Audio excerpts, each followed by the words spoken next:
This week's Parsha, Parshat Behaalotecha, the moment we've been waiting for has finally arrived.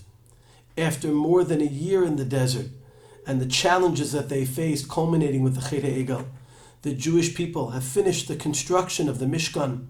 They've arranged the Machane, the encampment around the Mishkan, and they're ready to travel.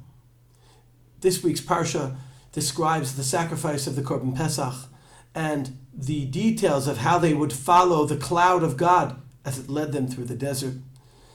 The mitzvah of the Chatzotzrot, the horns, which announced the moment of travel. And we actually read in the end of Perek Tet how the Jews traveled for the first time following the cloud from Har Sinai. We're expecting a bright future as they set off for Eretz Yisrael. We're expecting what's described in parentheses between the double nuns at the end of Perek Yud.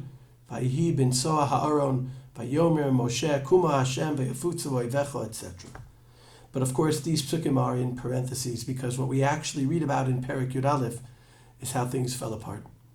Most people are familiar with the Chet of the Meraglim, but it really begins with the Chet of the Misonanim, the complainers.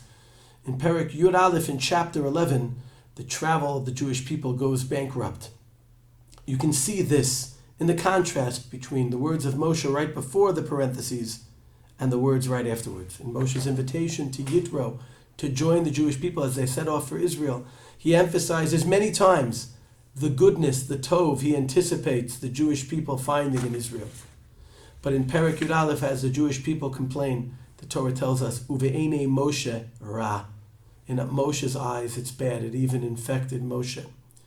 The good that he anticipated turned into the bad as he was influenced by the Jewish people.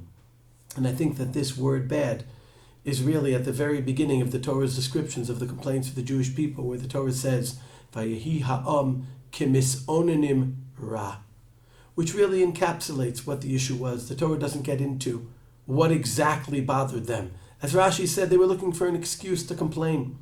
Sometimes when people are nervous about new places, new challenges, where they're traveling to, they find something to justify the hesitance, something to complain about. And it seems the Jews were in the same place. Vayehi ha'am kemisonanim ra, focused on the negative.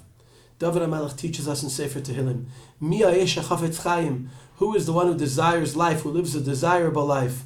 The Ohev Yamim Liros Tov, the one who can love every day by focusing on the good in that day. When we focus on the bad, our dreams fall apart. And this obviously is a lesson that's shaykh in every generation, but it's particularly shaykh as we return to Eretz Yisrael, much in the way our ancestors tried to in Parshat Behaalotecha. Like in any reality, there's good and bad, and the question is what we focus on. If we're able to focus like Moshe Rabbeinu before the travels on the good, then it can be a self-fulfilling prophecy, a self-fulfilling focus. But if we allow our nervousness to cause us to focus on the negative, chas v'shalom, we can paint the picture that way. Let's learn from Parshat Behaalotecha to focus in our own times on the good in our lives, on the good things that await us in general and in Eretz Yisrael. And through this, may we all be able to return to Eretz Yisrael and build our lives here in a positive way.